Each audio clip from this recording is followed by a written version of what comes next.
Se développer à l'international, cela commence toujours par la même question. Comment démarrer? Comment m'installer?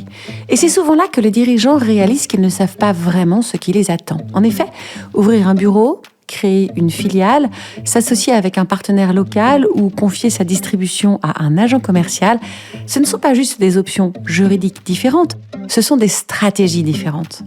Des stratégies qui n'offrent pas le même niveau de contrôle sur votre activité, pas la même exposition fiscale, pas les mêmes obligations vis-à-vis du pays d'accueil et surtout pas les mêmes conséquences si les choses ne se passent pas comme prévu. Parce que oui, il faut aussi penser à ça, la sortie. Le jour où vous voulez changer de structure, changer de partenaire ou tout simplement changer de cap. Ce choix qui conditionne tout est souvent fait trop hâtivement, sans prendre le temps de s'assurer d'avoir en main toutes les informations nécessaires. Bonjour, je suis Edwige de Villartay et aujourd'hui nous allons vous donner les clés pour faire ce bon choix en dirigeant, pour que vous repartiez de cet épisode avec une vision claire de ce qui correspond vraiment à votre situation, votre marché et vos ambitions.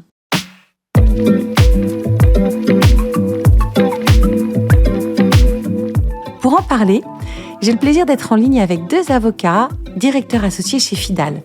Alban Cural, vous êtes avocat en droit économique et vous élaborez au quotidien des stratégies juridiques sur mesure pour les entreprises qui se développent à l'international. Séverine Loratet, vous êtes tax partner et vous animez le département Afrique de Fidal et la pratique fiscalité internationale du bureau de Paris. Vous êtes également conseillère du commerce extérieur de la France. Séverine, Alban, bienvenue sur Droit à l'essentiel. Bonjour Séverine. Bonjour Edwige. Bonjour Alban. Bonjour Edwige. Alors Alban, commençons par la gouvernance. Quand on choisit une structure d'implantation, on choisit aussi son niveau de contrôle sur ce qui va se passer à l'étranger. Concrètement, qu'est-ce que cela veut dire pour un dirigeant de PME qui souhaite garder la main sur son activité ? C'est une première question extrêmement pertinente. La structure détermine directement le niveau d'autonomie et de contrôle. Une filiale à 100% donne le contrôle total, une joint venture le partage, et un agent commercial en laisse très peu. Il y a un paramètre important à conserver à l'esprit. Certains pays imposent des contraintes, obligation d'avoir un partenaire local majoritaire, par exemple, des formes juridiques spécifiques, des secteurs d'activité réservés aux entreprises nationales, pour ne citer que ces illustrations-là. Un message clé ici, choisir sa structure, c'est choisir comment on va exister sur un marché étranger. Cela n'est pas seulement une formalité juridique. Alors y a-t-il des pays où ce choix ne vous appartient pas entièrement, des marchés qui imposent une forme spécifique ou des contraintes particulières ? Alors, il y en a beaucoup, effectivement, du moins certains. Je pense à la Chine et les joint ventures, sujet que nous évoquerons avec Séverine un peu plus tard. Je pense également au Qatar, qui imposait il y a encore peu un capital 100% qatari pour exercer l'activité de distributeur. Séverine, sur le plan fiscal, est-ce que le choix de structure peut vraiment changer la donne et quelles sont les erreurs les plus fréquentes que vous observez quand ce choix est fait sans regard fiscal suffisant ? Je dirais qu'en fait, s'implanter à l'étranger, c'est un peu comme la construction d'un bâtiment. Il faut penser à tout dès les fondations, parce que si on doit reconstruire, ça peut coûter très cher. L'erreur fréquente qu'on peut voir, c'est de choisir la simplicité, c'est-à-dire par exemple d'aller directement sur une succursale, alors que finalement, d'un point de vue fiscal, ça peut être plus compliqué et qu'on n'évite pas toujours ce qu'on appelle la branch tax, qui est une retenue à la source à l'image de ce qu'on peut avoir sur des dividendes dans une filiale. Alors Alban, il y a une dimension que l'on oublie souvent, c'est l'effet que votre structure va produire sur le marché local, sur votre crédibilité, votre capacité à recruter, à nouer des partenariats. Est-ce que la forme juridique que vous choisissez envoie un signal fort à vos interlocuteurs locaux ? Absolument. Et c'est souvent sous-estimé. Dans certains pays, une filiale de droit local est perçue comme un engagement sérieux. Au contraire, un bureau de représentation peut lui être vu comme une présence temporaire, nécessairement peu crédible pour des contrats qui, eux, sont importants. Et auriez-vous un exemple où une entreprise a sous-estimé cet aspect et où cela a eu des conséquences concrètes sur son développement ? Oui, j'en ai plusieurs en tête. L'un des éventuels écueils est le mauvais calibrage des enjeux territoriaux et culturels. Je pense par exemple à ce groupe d'envergure mondiale qui avait opté pour un bureau de représentation seulement sur la côte est aux États-Unis. Sans surprise, cela a été un frein assez net à la pénétration dans les autres États. Pourtant, cela se voit comme le nez au milieu de la figure. Les États-Unis, c'est un continent, pas un pays. Qui penserait par exemple s'implanter au Portugal pour conquérir l'Europe tout entière? Et pour un dirigeant qui veut tester un marché avant de s'y engager vraiment, le bureau de représentation, c'est souvent la première idée. Qu'est-ce que c'est exactement? Qu'est-ce qu'il permet de faire, ce bureau de représentation? Et surtout, qu'est-ce qu'il ne permet pas de faire? Alors nous avons touché ce sujet du bout des doigts précédemment. Le bureau de représentation, c'est une présence locale, certes, mais sans personnalité juridique propre et sans activité commerciale. Il permet de prospecter, d'étudier le marché, de préparer une implantation future. Ce qu'il ne permet pas, en revanche, c'est conclure des contrats au nom de l'entreprise. Par exemple, c'est de générer du chiffre d'affaires local ou d'embaucher facilement. C'est une étape qui est utile, certes, mais nécessairement temporaire. Succursale, filiale, c'est souvent le cœur du débat. En 2 mots, quelle est la vraie différence pour un dirigeant et dans quel cas choisit-on l'une plutôt que l'autre? Une succursale n'a pas de personnalité juridique propre, pas de capital social, sa création est rapide, elle est peu coûteuse.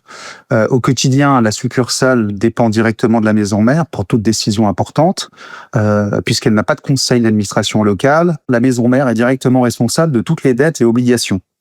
La filiale, elle, à l'inverse, a sa propre vie. C'est une société à part entière, elle jouit de l'autonomie juridique et sa responsabilité est limitée à son capital. Elle prend ses décisions, elle signe ses contrats, elle recrute, elle emprunte. La maison mère contrôle bien la gouvernance. Cela veut dire que la maison mère ne gère pas directement. Il existe un critère pour choisir. Si l'objectif est de tester sans s'engager pleinement le choix et la succursale, si l'objectif est de s'ancrer durablement et de protéger la maison mère, alors la filiale est le véhicule idoine. La succursale est souvent présentée comme une première étape avant la filiale. Est-ce que c'est vraiment une bonne stratégie de progression ou vaut-il mieux aller directement à la filiale dans certains cas? Alors, le signal pour passer de la succursale à la filiale, je dirais, c'est quand l'activité locale génère des engagements significatifs, quand il devient nécessaire de recruter des dirigeants locaux responsabilisés ou quand le marché exige une crédibilité locale forte. Alors Séverine, la joint venture, c'est un modèle séduisant sur le papier. Un partenaire local qui connaît le marché, un accès facilité, un partage des risques. Mais dans les dossiers que vous traitez, est-ce que cela se passe toujours comme prévu? Alors déjà, il faut bien savoir de quoi on parle, parce qu'il existe différentes formes de JV. On a des JV qui sont tout simplement des sociétés, avec plusieurs associés. Et on a des JV qui sont ce qu'on appelle des JV contractuels, par exemple des accords de groupement. Donc bien évidemment, ça permet d'accélérer l'accès à un marché, mais il peut y avoir quand même des mauvaises surprises et il faut être extrêmement vigilant. Par exemple, avec Alban, on est en train d'assister à un industriel français qui a été approché par l'un de ses fournisseurs pour accéder et pénétrer le marché indien, dans le cadre d'une JV. En fait, on s'est rapidement rendu compte que le projet n'était pas assez mûr et que, par exemple, les rôles et notamment les apports respectifs n'étaient pas encore suffisamment bien arrêtés. Donc souvent, on aime bien comparer en fait l'implantation à l'étranger avec un mariage. Et ici, on dirait qu'il faut tout d'abord des fiançailles et penser à la dot.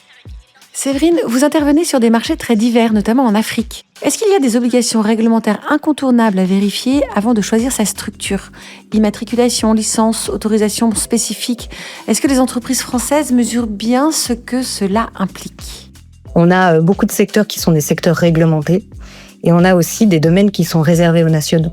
On a aussi des formes juridiques qui sont parfois piégeuses. C'est le cas notamment dans certains pays de la zone OHADA. Donc la zone OHADA, c'est 17 pays sur le continent africain.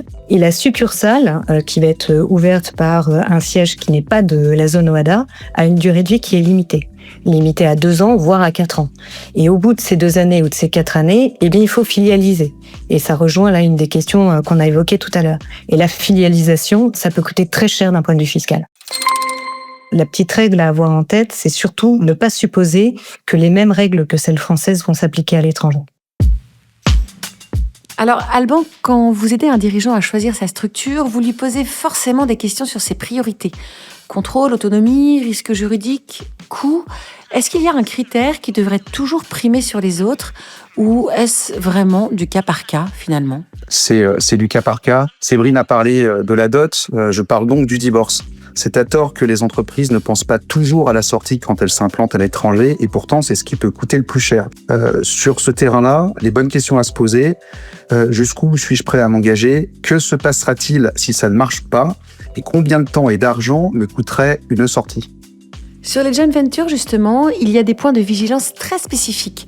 La définition des objectifs communs, la répartition des ressources et un sujet que l'on sous-estime souvent, à qui appartiennent les innovations développées ensemble. Comment protège-t-on sa propriété intellectuelle dans ce type de structure ?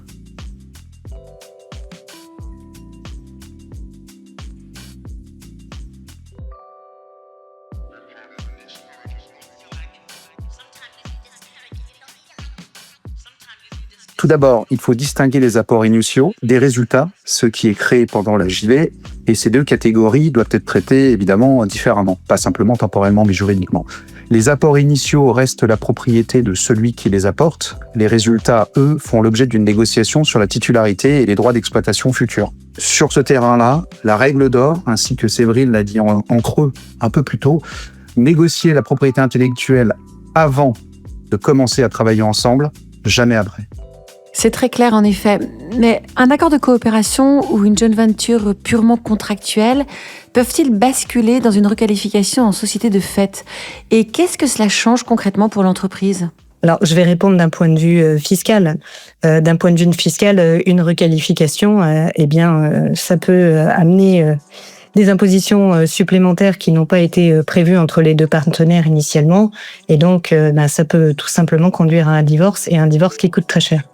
Alors Alban, agent commercial, distributeur exclusif, distributeur sélectif, franchise, ces modèles semblent simples à mettre en place, mais est-ce qu'ils sont vraiment sans risque pour l'entreprise qui les choisit ? Ces modèles sont accessibles et flexibles, mais ils ne sont pas sans contrainte. L'agent commercial en particulier bénéficie d'une protection légale extraordinaire, et je pèse mes mots. Par exemple, à la fin du contrat, l'entreprise devra lui verser une indemnité compensatrice qui représente généralement 2 ans de commission. Le distributeur, quant à lui, a plus d'autonomie, certes, mais il supporte plus de risques. Il achète et revend en son nom et pour son propre compte. On parle de négoce. Contrairement à l'agence commerciale, en faisant appel à un distributeur, la marque perd alors le contrôle de la relation avec le client final. C'est important. La franchise, elle, permet de se développer rapidement sans investir massivement. En tout cas, du moins pour le fournisseur. Mais elle implique de partager son savoir-faire et d'accepter une perte de contrôle partielle sur l'image de sa marque, sur le territoire sur lequel l'on s'implante. Donc, cette indemnité compensatrice de fin de contrat avec un agent commercial, c'est un sujet que beaucoup de dirigeants découvrent au mauvais moment. Concrètement, qu'est-ce que ça représente et comment on l'anticipe dès la signature ? L'indemnité compensatrice accordée à l'agent commercial vise à réparer la perte de la clientèle. Elle est de droit, sauf de très rares exceptions. Et son quantum relève du pouvoir d'appréciation souverain des juges du fond. Donc lorsque j'ai dit 2 ans, j'ai raison, parce que c'est une moyenne, mais en réalité, ça pourrait être plus. Ça peut aussi être moins. Bref, sauf qu'à prêt particulier, il faudra indemniser, et cher, l'agent. Le réflexe, c'est réfléchir aux faits générateurs du droit à commission à l'occasion de la rédaction du contrat. Il y a un risque que l'on n'évoque jamais assez dans ce type de montage, c'est le risque d'établissement stable. Qu'est-ce que c'est exactement et pourquoi c'est un sujet qu'on ne peut pas ignorer même quand on a choisi une implantation légère ? Tout à fait, Edwige. Il ne faut absolument pas ignorer cette problématique. Donc, l'établissement stable, c'est une notion purement fiscale. Et c'est une notion, en fait, par laquelle un État va considérer qu'une présence physique ou économique d'une entreprise étrangère sur son sol est suffisamment significative pour lui permettre de la taxer. Et de taxer donc les bénéfices qui vont être dégagés par cet établissement stable. On pourrait citer comme exemple un agent d'une société française qui viendrait négocier des contrats en Chine. Et à partir du moment où ces contrats vont être négociés de façon assez récurrente, eh bien ça va être constitutif d'un établissement stable et la Chine va pouvoir taxer cette présence. Alors Séverine, quel est le risque d'établissement stable ? Eh bien, le risque, c'est une double taxation. Dans l'exemple qu'on vient de citer, c'est-à-dire que la Chine pourrait imposer, mais la France également. Et à quoi faut-il penser lorsque l'on veut faire évoluer son projet ? Quelles sont les questions qu'il faut se poser ? Quels sont les points d'intérêt, les éventuels risques ? Et même question au moment de la sortie, quels sont les points d'attention ? Bien, finalement, cette question permet de résumer un petit peu tout ce qu'on vient de se dire. C'est-à-dire qu'on a évoqué le risque d'établissement stable d'un point de vue fiscal. Eh bien, il faut se reposer la question du risque d'établissement stable à chaque fois que l'activité va évoluer. C'est-à-dire, comme tout à l'heure, on évoquait un agent français qui va se déplacer en Chine. plus il va se déplacer régulièrement en Chine, plus on va avoir un risque d'établissement stable. On a aussi évoqué tout à l'heure sur les marchés africains le risque au bout de 2 ans d'une succursale, voire 4 ans, qu'il faille filialiser. Donc, quand finalement le projet est peut-être plus long que ce qu'on avait imaginé, au bout de 2 ans, au bout de 4 ans, il faut se poser la question de savoir est-ce que mon projet est bientôt terminé ou alors est-ce qu'il faut que j'opte pour la filiale. Et la sortie, c'est aussi quelque chose d'extrêmement important. On est par exemple en train d'aider un client qui s'est rendu compte qu'il avait une filiale dans un État africain. Il s'en était pas aperçu au moment de l'acquisition du groupe. Et aujourd'hui, il a énormément de mal à pouvoir s'en sortir parce qu'il y a eu pas mal de négligence au niveau des déclarations fiscales notamment. Et donc, on a un risque de contrôle qui est avéré. Alors Séverine, Alban, nous arrivons tranquillement à la fin de ce podcast. Un dernier conseil avant de se quitter ? Alban, je crois que tu as une phrase qui est absolument parfaite pour résumer la situation. L'international n'est pas une destination, c'est une décision. On pourrait dire qu'il faut bien se faire conseiller dès le démarrage. Merci Séverine. Merci beaucoup Edwige. Merci Alban. Merci Edwige. Alors voilà, nous avons décortiqué un sujet que beaucoup de dirigeants remettent à plus tard, faute de savoir par où commencer. Et pourtant, au fond, c'est simple. Chaque marché a ses règles, chaque projet a ses contraintes, et chaque structure a sa logique. L'essentiel, c'est de ne pas choisir par défaut ou par facilité. Choisir sa structure d'implantation, c'est choisir comment vous allez exister sur un marché étranger. Et cette décision, elle mérite qu'on s'y arrête vraiment avant même que le projet ne soit lancé. Encore merci à tous les deux pour votre éclairage. Merci à vous de nous avoir suivis. On se retrouve très vite dans un nouvel épisode de Droit à l'essentiel. Et d'ici là, retrouvez-nous sur fidal.com. À très vite.